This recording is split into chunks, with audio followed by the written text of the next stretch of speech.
ஜெபத்தை விட்டு விலகல. அவளுக்கு தெரியும் அவன் தோற்றவன். அவன் எவ்வளவுதான் அவன், அதாவது எனக்கு வர வேண்டியதை ஒருவேளை அவனால டிலே பண்ண முடியுமே தவிர தடுக்க முடியாது. காரணம், அவன் தோற்றவன். அவன் சரித்திரத்துல ஜெயம் என்ற வார்த்தை கிடையாது. நான் யாரை ஆராதிக்கிறேனோ அவர் ஜெயித்தவர். ஆமே. நமக்கு வர வேண்டியதை சில நேரம் அவன் என்ன பண்ணலாம், டிலே பண்ணலாம். தானியேலுக்கு 9வது அதிகாரத்துல அவன் வேண்டிக் கொள்ள தொடங்கும் போதே கட்டளை வருது.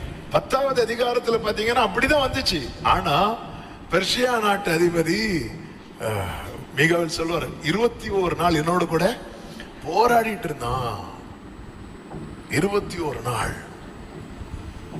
மீகாவேல் இல்ல, கர்த்தருடைய தூதன். அந்த வசனத்தை பாருங்க, தானியேலின் புஸ்தகம்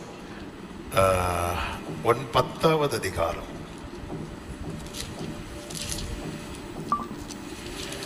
எத்தனாவது வசனம்?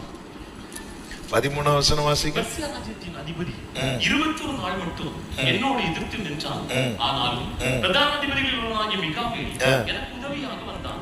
நல்ல கவனி அந்த சம்பவம்.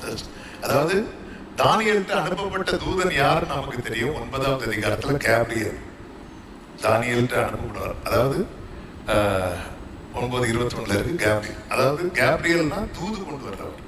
அதே போலதான் 10வது அதிகாரத்துல தூது கொண்டு வர ஒரு தூதன் அனுப்பப்பட்ட போது சத்ரு எதிர்த்து நிற்கிறான்.